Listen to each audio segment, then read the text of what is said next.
everything you've learned about color grading is wrong because nobody, especially on YouTube, really understands what color grading is all about. That's why today I'm gonna give you my most brutal advice if I were to start over with color grading. Now, if you're new to the channel, I'm Giuseppe and I started out as a broke videographer. Eventually, I fell in love with color grading and realized I wanted to do it full time. That's why today I'm a remote colorist. Before we jump right into the advice, just know that the top link in the description of this video takes you to my online Color Kings Academy, where people exactly like you learn how to become fucking good at color grading. Now, let's go. If I were starting over with color grading, the first thing I would want to know about is if I was being misled. If the content that I consumed was ruining the way I was color grading instead of helping me. So that's the first thing that we need to talk about. You need to know that essentially, especially on YouTube, there's two types of people. We have the preset pirates and then we have the color kings. Now, let me ask you a question to get into the argument. What do you think is the reason we do color grading? Why do we do it? Well, most people are going to reply to this question with, oh, to make things look beautiful, to make them look better. This is usually what beginners say, make things look better. But this is an incorrect answer. What if I told you that the purpose of color grading is in fact not to make things look better? Sometimes it could even mean make things look worse. Let's go deep. Make things look better. How could this ever be a mistake? Because when you see color grading being applied to a clip, when you see the before and after, usually it looks impressive, right? So that's what you get taught on YouTube. Every time you open a color grading video, you expect the image to become better when you apply it instead of becoming worse. Because common sense tells you that if the things became worse and if they looked worse, why would you even apply color grading in the first place? The reason for that is that color grading is needed to tell a story, to shape feelings and emotion, whatever you are doing. Listen, I'm not talking about movies because you might be there sitting with your vlog camera. You might be, I don't know, a YouTuber, and you might be color grading your own face. And you might be thinking, so this doesn't apply to me. No, it applies to you. It applies to everybody. Because listen, color grading, that the way your image is perceived by the viewer, can we agree that changes the perspective that they have on you?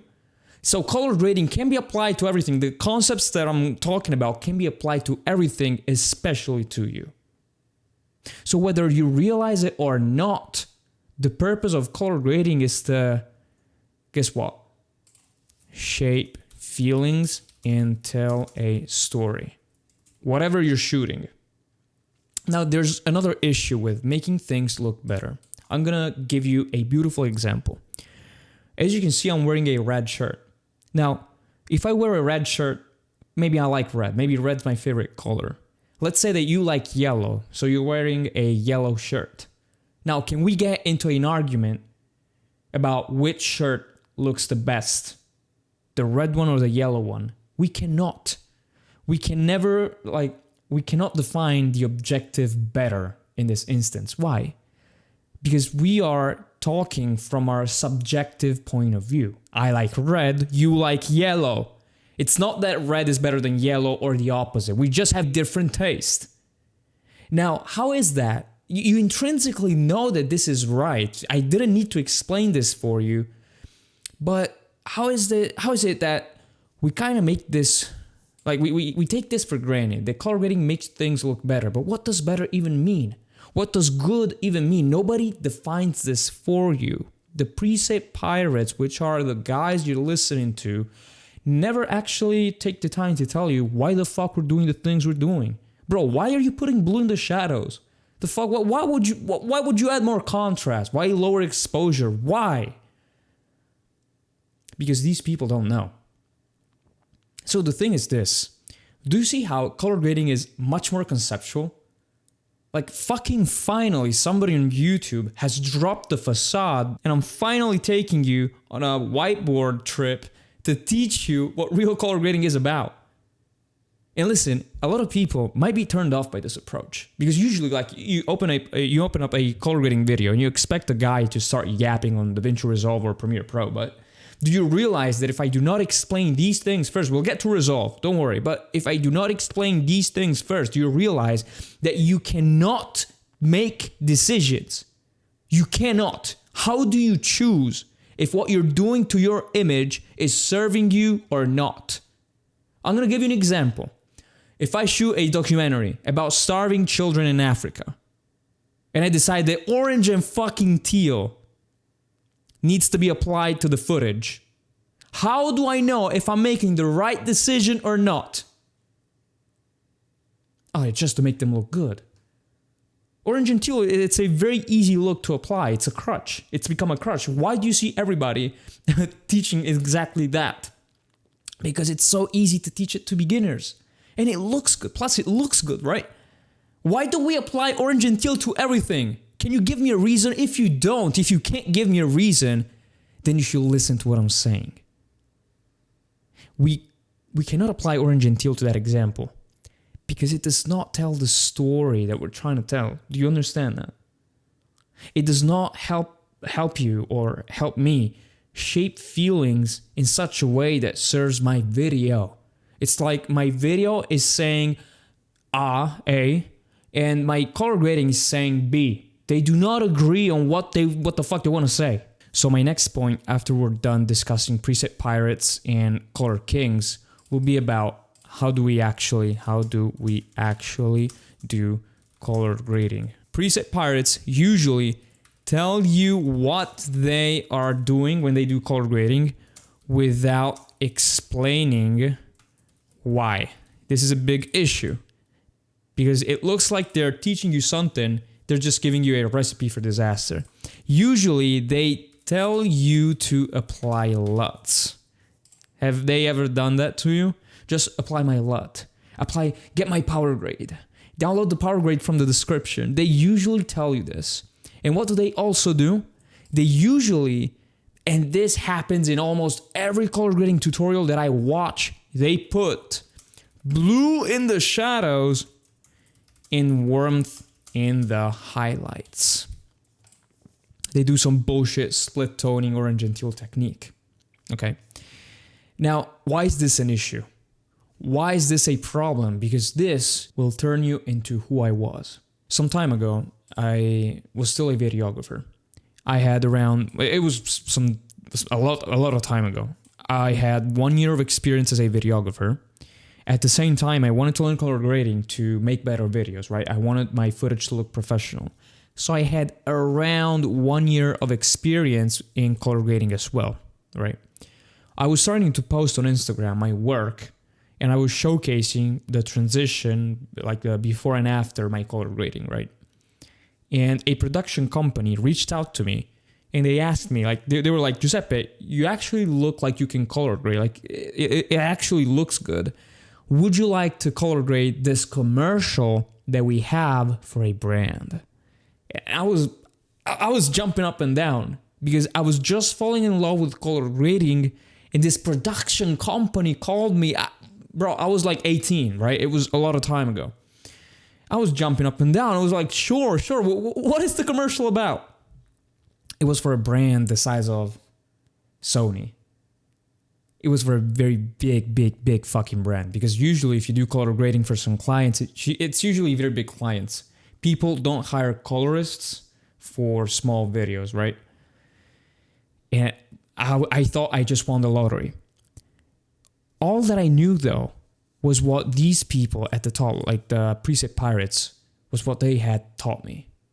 I knew how to, apply some techniques to my image. I knew what I thought made an image look good. And do you know what I thought made an image look good? I thought that you always had to do split toning. I thought that you could only, put blue in the shadows. I thought that the skin always needed to look a certain way. And if it doesn't, well, it's looking trash. I thought that I always had to have a lot of contrast in my images. I thought that I needed to never clip my blacks, never clip my whites, try to get as much dynamic range as possible. I thought all these things were true. And when they sent me the commercial, I blew it. I got fired on the spot. I'm not joking. My boys, especially the ones inside my Color Kings Academy, they know this story. And this made me lose around, I'd say, 1.5 years in progression. I actually thought I could not become a colorist. Because do you know what happened? They sent me the footage and I applied every technique that I knew of. Listen to this. This will be a gem for you. This will save you so much time. I applied every technique, like everything in the book that these guys tell you, right? I did that because it was like, I do not want to lose the chance to work with these people, right? So I'm going to do my best work. I'm going to make things look as good as they can. The danger with that is that you're giving the wrong medicine to something that doesn't need it. You're applying techniques without knowing why, and you're essentially destroying your image, and you cannot even see it. Listen, I'll give you an example. Have you ever color graded a video and it looks fine in the moment? You're like, this is actually good.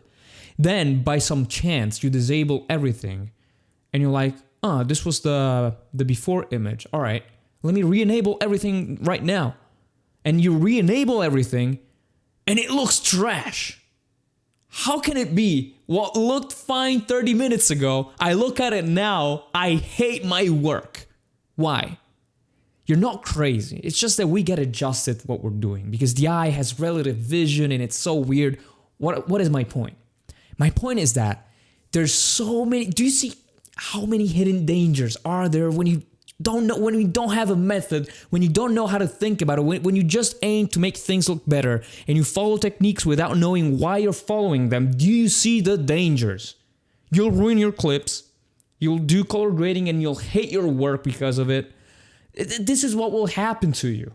So what is the cure? The cure is having a strategy and knowing what color grading is all about. This is what Color Kings do. This is what we teach on this channel, motherfucker. Now, you need to know that color grading, I typed here before, it can make things look worse. Why? Because if the purpose of the video is to make you fucking sad, and my colors can do that, I can have the most desaturated, dark, piece of shit footage, and it will achieve its purpose, right? So I do not care about having a constant La La Land look on my footage. I do not care about fucking orange and teal. I care about, does my footage serve its purpose? And is color grading helping my footage? That's what you need to worry about. To do color grading, you need to understand your fucking video first. All right, you might be a videographer, you might be you might want to become a colorist. I don't know who you are. But you have a video that you can work on, right? Because color grading can only be done on videos, on some footage, basically. So you need to understand what the purpose of your footage is. So let's call it like this. So step 1, know the purpose of your video. You need to know, like, at a macro level. So I'll divide this and I'll say, like, let's call it 1.1. So macro level. So at a macro level, you need to know, like, at the end of your video, macro in general, at the end, after I've watched it, what do I need to feel? What do I need to think of what I've watched? Do I need to think, let's talk about, I don't know, the kids in Africa. Maybe it's a documentary, right? I need to feel fucking sad. All right. So if you shoot a video about starving kids, you're not going to shoot a video where they're laughing. No, you want to make me sad, right? Same thing applies to color grading. You do not want to have color grading that makes, the clips look cheerful. No, you want to make it fucking sad. So if the color is all fucked up, if you don't have a lot of, color, if there's a lot of noise, who gives a shit, right? So you need to know at a macro level, like in general, what your video is trying to do. If you're shooting an interview, you probably just need to have the interview look normal and professional. I'll give you a gem right now, right? Because a lot of people don't understand this. You need to do way less than what you're doing. A lot of the times, you do not need to make a fucking room with white walls and nothing in it. You do not need to make that look like a movie. Do you understand that? A lot of people think that color grading can be applied, no matter what, and that you can turn everything into a movie. For no fucking reason, you're actually ruining your shot. You need to do way less than what you're doing. And you know that that's the case if you're not, following your purpose on a macro level. Because if you're not aligned to it, you're going to do either less or either much more than what you need to be doing, right? You're never going to be aligned to it. So that's the advice right there. Then if you really want to go deep, let's say that you have a video and it's shot in 2 locations and there's some things happening, there's a bunch of scenes, then you want to go deeper. So 1.2 would be at a micro level. This is where you analyze like scene by scene and you decide, okay, how do I want like this room right here to make me feel? Needs to feel whatever professional. Okay. When we go outside, how should it make me feel? Well, I want to, breath of fresh air. We've done our job for today. Okay, so it needs to feel airy, right? It needs to feel light. Okay, so macro level, professional in general. Then this scene, a little heavier, good contrast, very clean. Then when we go outside, do you see how I'm applying the macro and the macro and the micro? That's how you do it. Now, you understand the purpose of your video. Okay, it's fairly easy. Like this takes you 30 seconds as it did to me, right? It's going to be easy for you. Don't stress too much about it. The second thing you need to do, right? Once you know that, you need to know like how to achieve it. How to actually achieve your purpose. What this means is that you need to be able to translate, and I teach this in my Color Kings Academy. Again, top link in the description if you want to learn real color grading with real useful techniques and how to apply them for yourself. You need to do what we call color rationalization.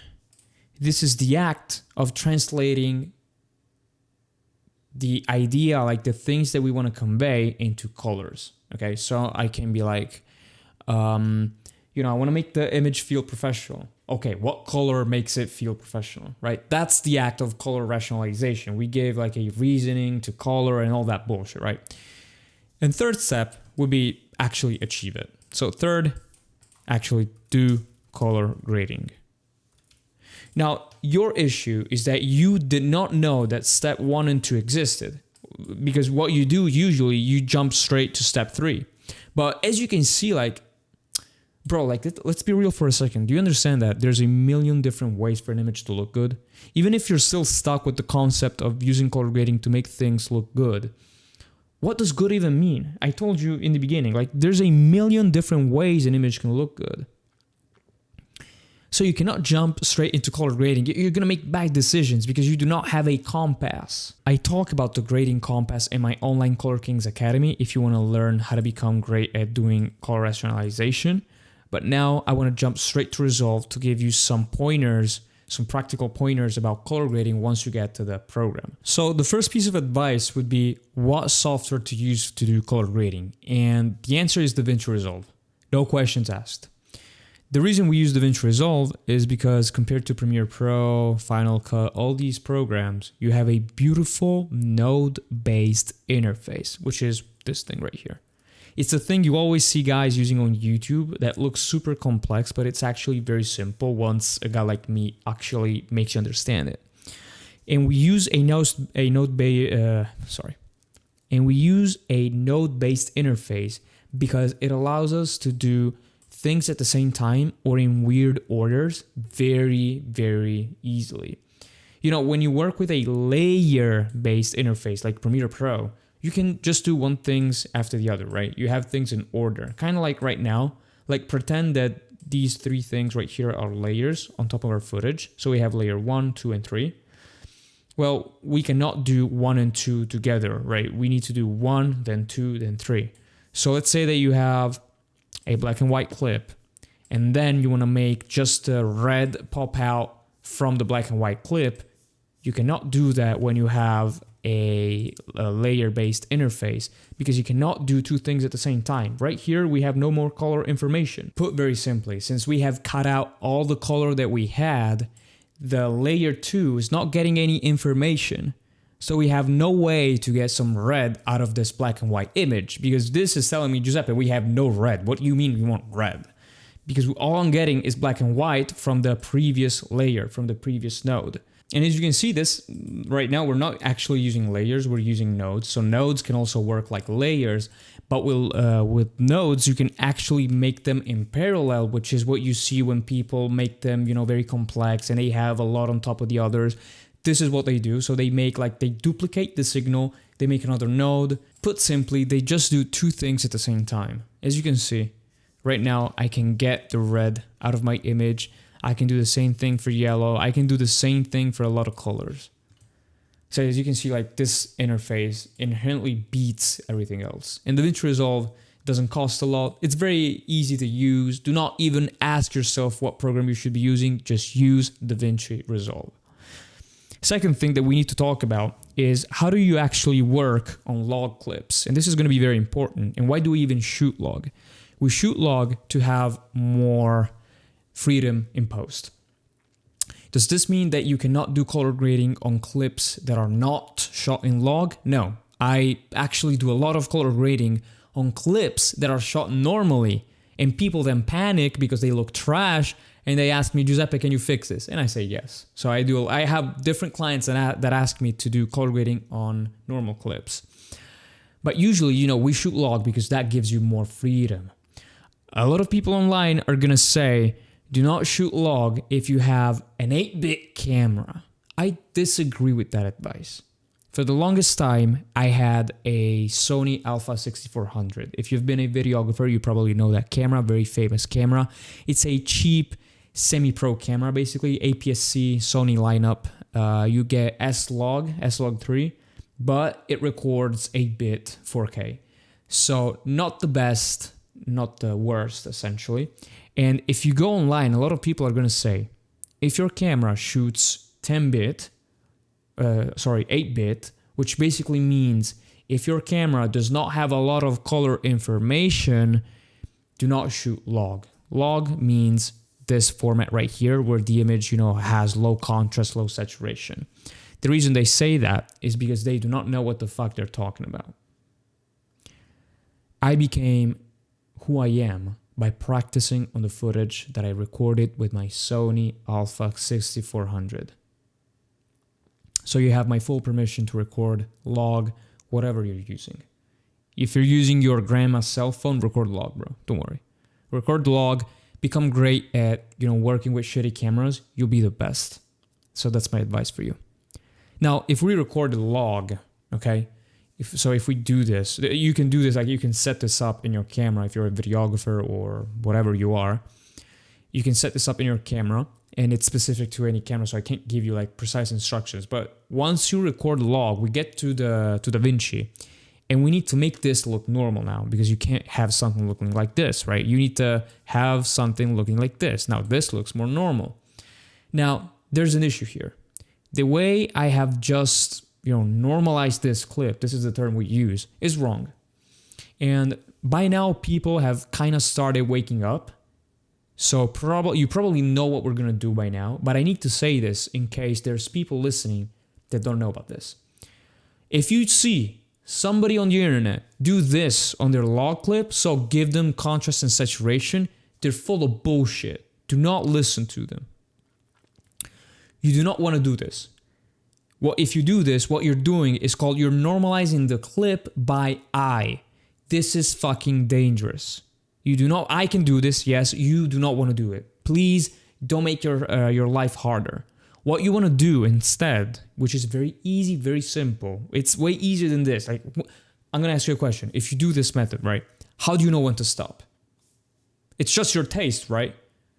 So you can never have a clean before your color grading and after your color grading comparison. You cannot know that because right now you're color grading the image, you're doing something to it, and this is already different from what it was supposed to be in reality, right? So you want a clean base. That's what we want, right? So what we're gonna do, once you get to DaVinci, do it with me right now. If you've never done this before, you go to your log clip, you create a new node by hitting Alt-S on your keyboard if you're on Windows or Option-S if you're on Mac, right? You create a new node and you give it a name. I call this CST, which stands for the thing that we're going to do inside of this node.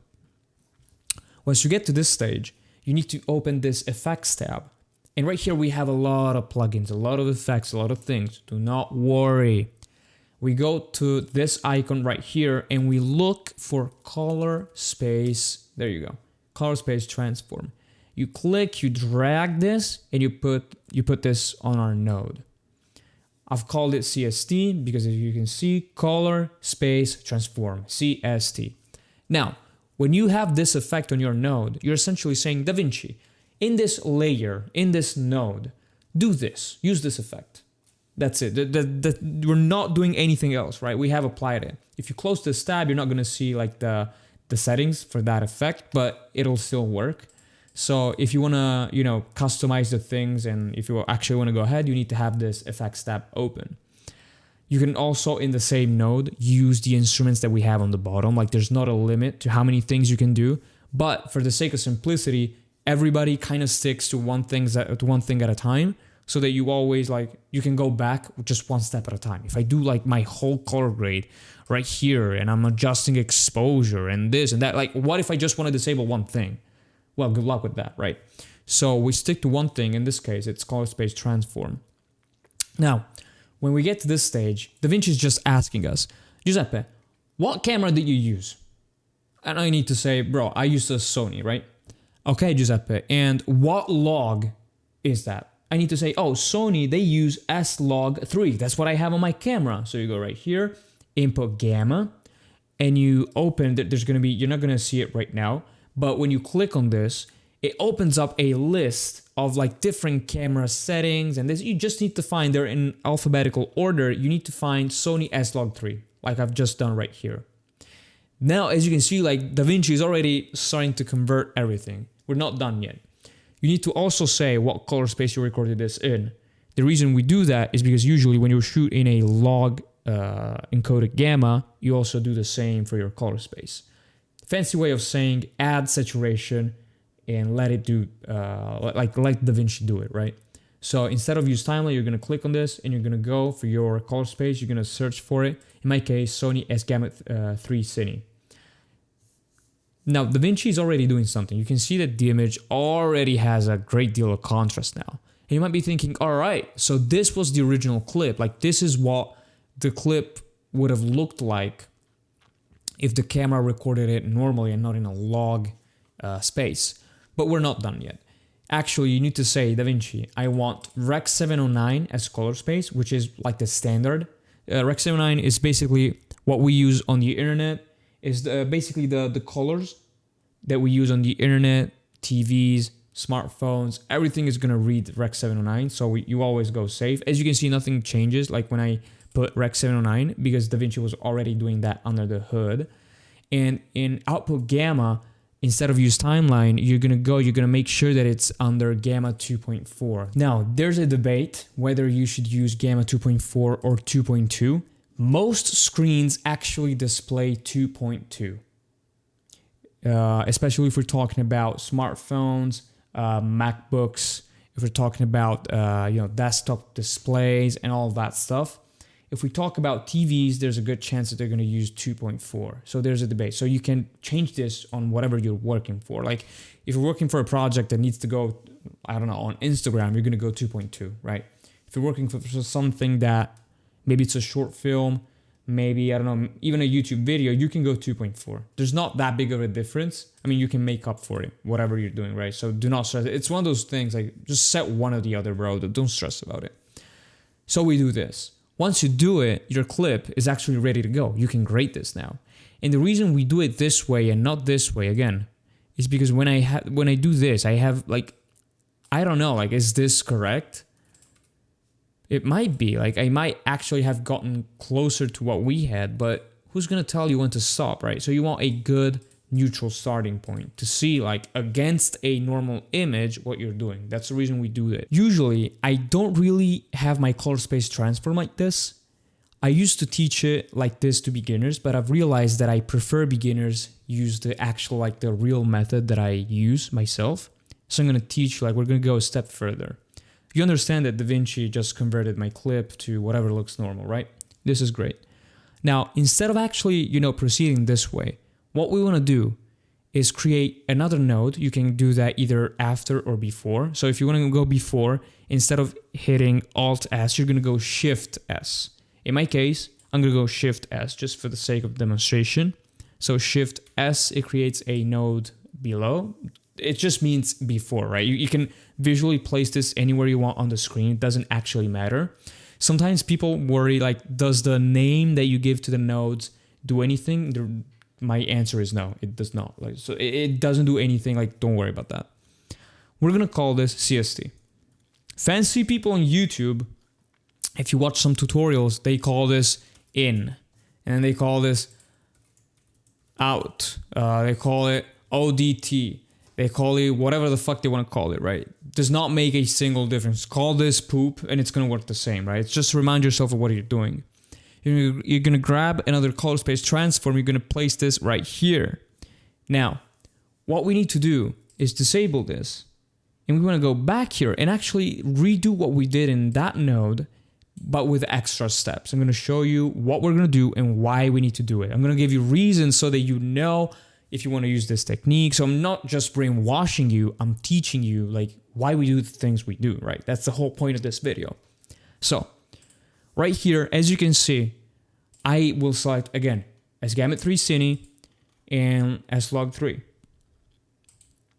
Beautiful. Now, instead of going to gamma 2.4, X79, all that good stuff, I'm gonna have DaVinci convert my footage to something very similar to slog3. It's gonna go to an, we call it intermediate color space. I'm gonna show you what I mean. So you click on output color space and it's gonna open up with everything. And you're gonna find DaVinci wide gamut.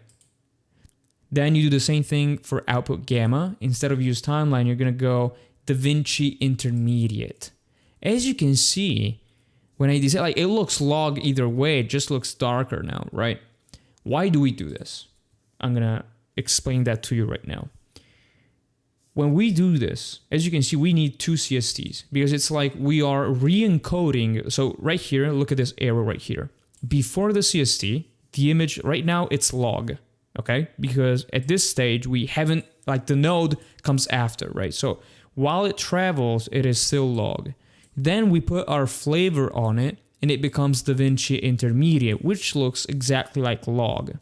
Then we're gonna go to the end, we're gonna enable this, and we are gonna, it already looks kind of normal, but it is actually a mismatch. You need to go DaVinci wide gamut and DaVinci intermediate. We re-encode the clip and we finally get to Rec 709 and 2.4. Why do we do this? There's a specific reason that I need to explain to you. There are certain tools in DaVinci Resolve that work differently if you do this. I have just given you the ability to change exposure and white balance in DaVinci Resolve as if you were changing ISO and white balance in your camera. Look at this. The first thing I always do is I play with my image's exposure. So I'm going to close now the effects tab. I'm going to call this node EXP. And I place it in my intermediate color space. So your color grading is going to happen for the most part right here. Okay, do everything right here. Don't worry about anything else. Leave these two at the edges, right? I'm going to play with my exposure. Now, how do you change eclipse exposure? Most people show on YouTube, either you do that with gain, like this, but it gets a little weird. Like, do you see how easy it is to blow up things? And it just looks weird, right? You can do that with offset, but it gets kind of soft, right? And a lot of people use offset.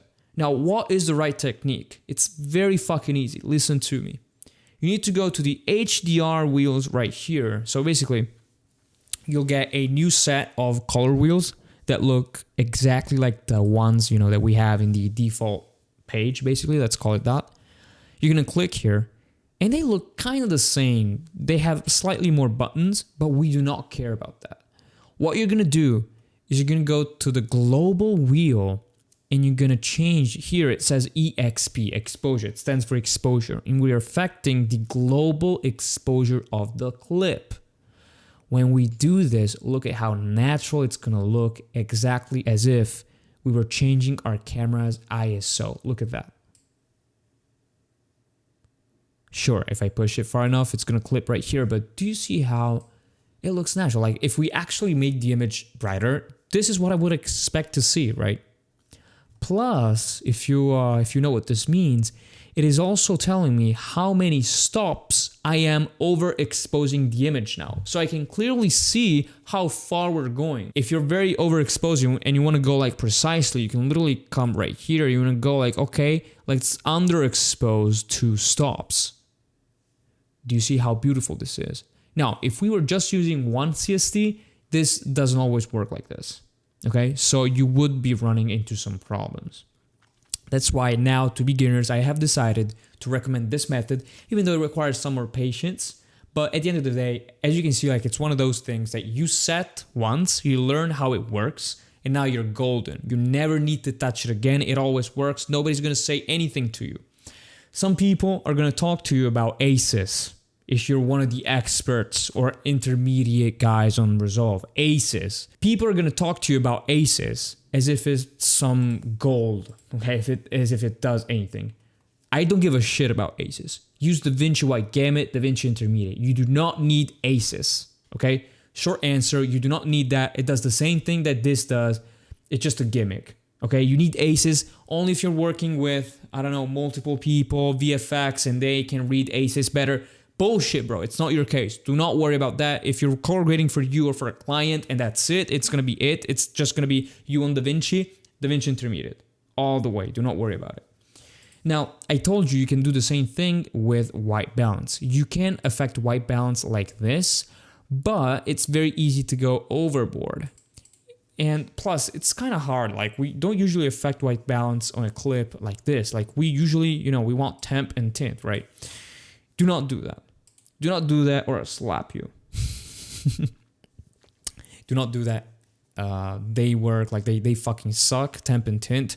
I do not like them. I do not recommend them. What you do is something very similar to the exposure that we did. So something that would look exactly if you did it, like as if you did it in camera. You're going to create a new node. I usually place this node before my exposure and I call it WB, which stands for white balance. Now, you're going to right click on this node. You're not going to see this, so I will tell you what to do. Right click on the node and a list is going to pop up. You need to go where it says gamma towards the bottom and you hover with your mouse right there and it's going to say at the top, it's going to open a big list. Do not worry. You just need to put the top one, the one that says linear at the very top. Select that one. Now, come back to your instruments. It's going to close. Nothing's going to change now. Just come back to your instruments, to your color wheels right here, and you need to turn Luma Mix right here on the bottom all the way down. Now you're golden. Now you can use your gain as if you were using your exposure knob before for your camera's exposure. You can use that to change your white balance. But as you can see, it's kind of weird, right? How do you actually use this? The thing I recommend to beginners is this. Look at the colors in your image and decide what is it that you have too much of. In my case, it's a little too warm, little too yellowy, right? Do you see that? Okay, what if like this became neutral? That's what I'm thinking. Okay, what is yellow? Yellow is red and green. Okay, we're going to subtract red and green. So subtract the one thing that you have the most of. Instead of adding blue, actually subtract red and green. So if I subtract a lot of green, it's going to look red. Okay, so I'll then subtract a lot of red. Okay, now it's looking more balanced than before. Like, see, already look at the difference, right? Okay, what if we keep going this way? So I'm going to go, okay, less red. So I can perceive some red right here with my eye. I'm just looking at my eye. Less red. And now maybe less green. Less red again. Okay, this is not actually looking bad. This is almost good. So do you see how easy it is to balance an image? And this looks very natural. Like this is what you'd expect from your camera if you just change your white balance. Okay? So this is a very easy method that you can use to just change the white balance of your image. Now, I want to talk to you about how to go about color grading. This will be my last tip for you, but it will be one of the most valuables. So a lot of people overcomplicate color grading, and you need to understand how to make it simple. when we do color grading, we are just changing two things about our image: how bright it looks and how colorful it looks. So what is bright and what is dark, what is colorful, what is desaturated, that stuff basically. So the only things you need to stress about is your image bright enough or dark enough? Does your image have enough contrast? Does your image have enough saturation? And does your image have the right colors? All these 4 things that I'm talking about can be, condensed into change how bright it looks overall and change how colorful it looks. So light and color. That's why I begin with exposure. I usually don't do a balance. I place it at the beginning, but I don't do it right away. I do exposure. I decide maybe I want this to be very, very dark. Then I create a new separate node and I call it cont for contrast. In this node, I adjust my contrast. I do that with my normal color wheels. Do not stress about it. They work wonders.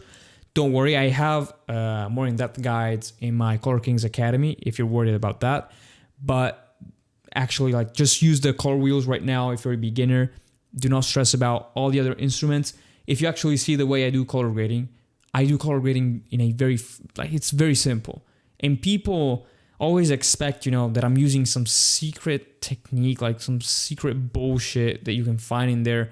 Bro, I just push a few buttons and it looks good. As I was saying, you adjust contrast. So let's say that I want to make my image, maybe you want to give it some breathing room right here, but my midtones need to come down. It's already very dark right now. Yeah, maybe more like this. This comes up. We compress my midtones. We make sure the shadows are not too low because I still want to see what's happening here with the train. Maybe we make the image just a little softer. Right now I'm using the log wheels, which are basically the same thing that we were doing before. But do you see how lift, gamma, gain, they're a bit broad? This is done so that you can make big adjustments without breaking your image. Because if you have very targeted adjustments like the log wheels, you're going to break your image. Like, look at it. Look at how easy it is to make things look unnatural, right? Now I'm just affecting like these highlights and they look bad. Like they do not look natural. So if you want to have big movements, go with the color wheels. I'm using the log wheels just to give it a little touch. Now, I have worried about my brightness. Okay, let's say that I'm happy with the way this looks. You might not be happy. It depends on whatever we're doing. I told you, it depends on your video's purpose. But let's say that this is good. The thing that I do after, I worry about my color. Now, a lot of people here go wrong because you listen to Preset Pirates and these people, they teach you bullshit. Please listen to me. You have been taught bullshit techniques. You do not know what color grading needs to look like. You do not know how to do it. So listen, you now worry about color. Most people are going to do this. And I know that this is you. You go like this, lift right here, gain right here, in the hopes that this looks quote unquote cinematic. Now, am I saying that this is always going to look bad? No, this can look good. Okay, if I do it, I know how to do it. I know how much to give it, how much I want to give it to the image, whatever. You can make it look good, but this is wrong. This is not something that you want to rely on when you do color grading because, this is color grading. So color grading, are you telling me that color grading is just applying a blue filter and a warm filter to your highlights? Listen, if color grading were this simple, you think that people would pay for me to, work on their clips? Why do not they make a lot that does this and we end color grading as a career? Color grading is not just that. So yeah, your initial thoughts are right. Color grading cannot be this simple. That's what I thought in the beginning because I always saw fucking people on YouTube and they do this bullshit for no fucking reason. They're like, I'm gonna make this because it makes the image look nice. Bro, what the fuck you mean the image looks nice? Bro, what? Why? Explain to me why you're doing the things you're doing. I told you, purpose. It needs to be purpose-driven grading. In our case, it could look nice. Listen, it can. But it's a cheap way to make things look nice, okay? So you can use this. Do not rely on this all the time. So what I want you to do, the fix is going to be this. I have a node right here that I call SAT. It stands for saturation. In this node, you just go up or down on this knob right here. Do not worry about anything else. I actually teach more advanced techniques to affect your global saturation inside the Color Kings Academy. Matter of fact, since you have stayed up until this point, I'm gonna show you one of them. So this is the Academy, by the way. If you're curious, as you can see, we have a community section where people like Kunal are practicing on real projects. We have exams, you need to pass exams. We have announcements, you get like the latest news. We have a ton of courses and resources. Bro, if you're curious, like if you actually want a structured approach on color grading, like this is what you get as soon as you get inside. It's huge value. So I'm gonna show you one of the lessons that we have in the first volume of Color Grading Essentials, which is the course that I suggest you follow as soon as you get inside. Basically, I teach you how everything works, no bullshit, no fluff, just like the basics. So you can get started the day you join, right? You can do, like you can already go and not have any issues. So what I wanted to show you is this, understanding saturation. Let's watch it together. Listen to this advice. Even though it might seem like we're not doing a lot of the times color grading, when you really get good at it, it's more about doing less than doing more. This is top tier advice. Remember what I told you in the beginning of the video? You do not want to do color grading to impress people. I'm gonna give you another gem. If you do color grading for the before and after effect, you're doing color grading wrong, because you're doing color grading to attract attention to yourself, like to your color grading. Instead, when you listen to the way I teach, we do color grading to serve the video. So you're not doing color grading to brag about it. You're doing color grading to make the video look better, right? Do you kind of understand the philosophy right here? Let's go. Decreasing saturation. So how do you do that? Well, the first thing that you might want to try to do is change saturation over here. And this can work. Okay, this can work. You can do that, but I don't recommend this. There's a better method. You can also use color boost. Color boost is essentially like saturation, but instead of saturating the most saturated, like instead of saturating everything in the same way, it saturates first what is not saturated that much. So like the unsaturated colors, they get saturated more. So if I give color boost while I take away saturation, you'll see that we have a lot more colors in the image, even though saturation is comparable. See how this gets blue? Okay, I guess you can kind of see for yourself what we're doing. Same thing applies if we do the opposite. This is actually a technique that I'll teach you about in this lesson. If we take color boost away, we up saturation, we get an image that has not a lot of colors, even though it retains its saturation. Okay, this is a really cool technique that I often use. Now, this is a little too much, but I'll teach you how to apply it for yourself. So, how do we increase saturation or decrease saturation? Well, we can do global saturation or we can do targeted saturation. So I'm going to show you global. For global saturation means we're adjusting the saturation of the whole image. That's what it means. Just told you from that slider, but I don't actually recommend that. I recommend that you right click on this node, and we need to get this node in another mode. Do you remember when we took the white balance node and we put it in gamma linear because it allows us to have a precise photometric adjustment for our white balance? We're going to do something similar. So we need to get this node in what's called the HSV color space. I like to work in this color space because as you will see, when we use gamma and gain, things start to change in ways that you wouldn't expect. Now, we won't really work in this way. This is not what we're going to do. So we need to deselect the channel H and V, which are channel 1 and 3 in this instance. When we do that, we are now working only on channel 2, which in the HSV color space corresponds exactly to saturation. So when I up my gain saturation, you can guess right that what happens is I increase my overall saturation. Now, how do we use this? Okay, why am I upping saturation with my gain? Essentially, all that you do right now to your image, all that would normally increase or decrease your contrast, exposure, and stuff like that, essentially all of that now happens on saturation. Okay, so our tools respond very differently now. To not overcomplicate things, I'll give you this golden rule. Gain allows you to increase or decrease the saturation of the most colorful parts in your image. So what already has a lot of color, basically. Gamma is in the middle. Usually you subtract a bit of both the most saturated and less saturated parts, and lift is on the bottom. Usually lift doesn't work that well because, as you see, if you're not working with 12-bit footage, this is 10-bit, by the way, but if you're not working with 12-bit footage, at least, it can break very easily when you try to subtract lift. Okay, you need to be very gentle. You're very limited in what you can do. So for that reason, I almost always use gamma and gain. What I just explained in the video is a very cool way to affect your image's saturation, and it is better than just changing it with this slider right here. I explained that as you go deeper in the courses of the Color Kings Academy. Now, the second thing that you want to do, maybe you do not want to work on your global saturation, but maybe you want to affect each color individually. This is what your image may be lacking. In that case, you can either create a node before this one, parallel to the contrast, or after this one. It depends a bit on what you're trying to do. The safest bet would be before this one. If you want to go kind of pro, make a parallel node like this, and instead of having it connect to your exposure, have it be connected to your white balance. Let me actually bring this up just a little.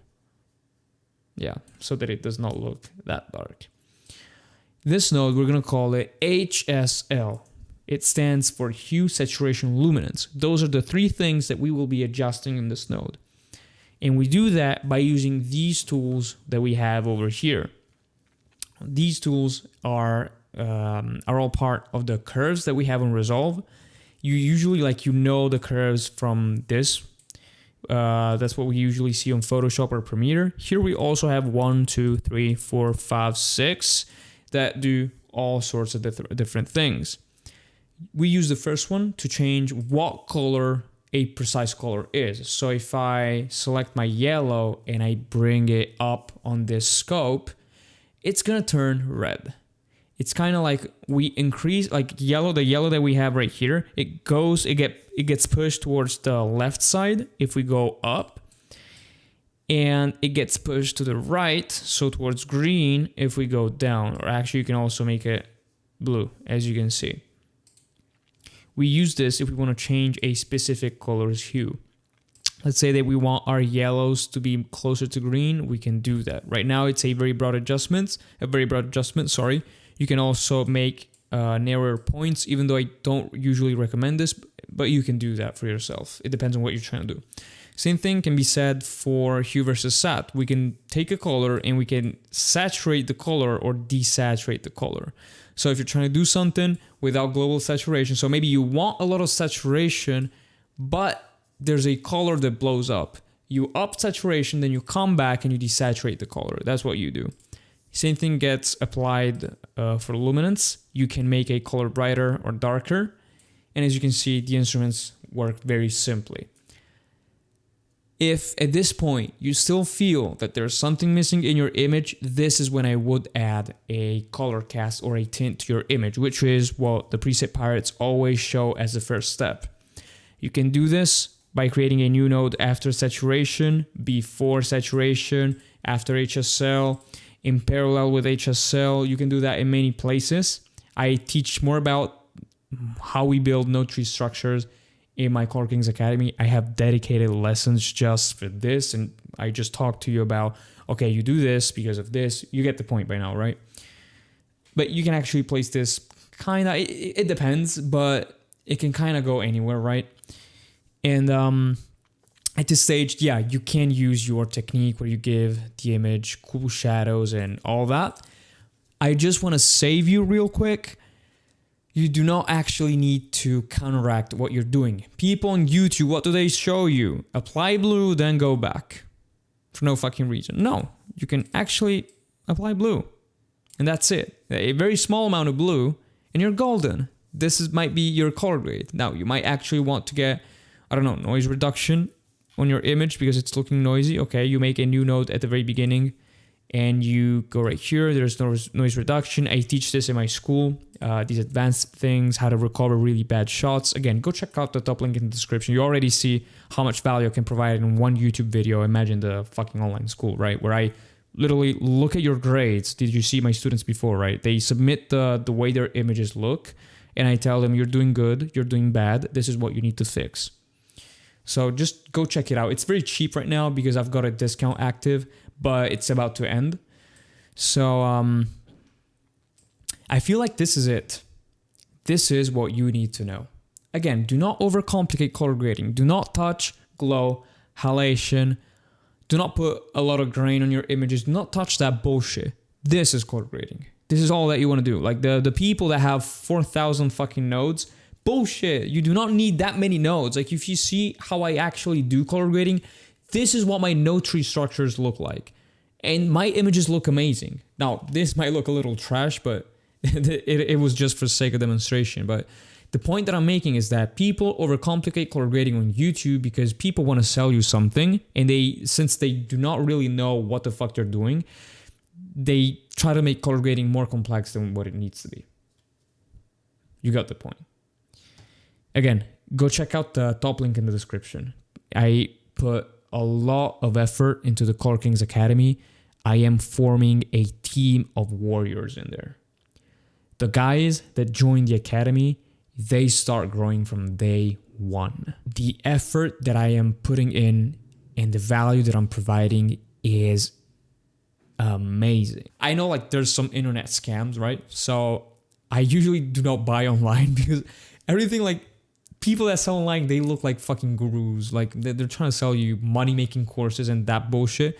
Go watch some of my other videos on this channel and you'll actually see that I'm a real human being. I mean, a real guy, real colorist. I talk the talk and I run the fucking walk. And my advice actually works. It'll get you better at color grading. And when you're ready to take the step and you really want to get fucking good and you want to join the academy and get coached by me, I look at what you're doing and I tell you, this is what you're doing wrong. Fix this and you'll be great. You're golden. There's a guy in the academy. His name is Kunal. He's practicing so much. I give you like little practice footage and he's becoming so good. I'll probably upload a video on YouTube about me reacting to the color grading that he's doing. He's advancing at such a high speed that I cannot believe it. Go look at it right now. You will not regret it.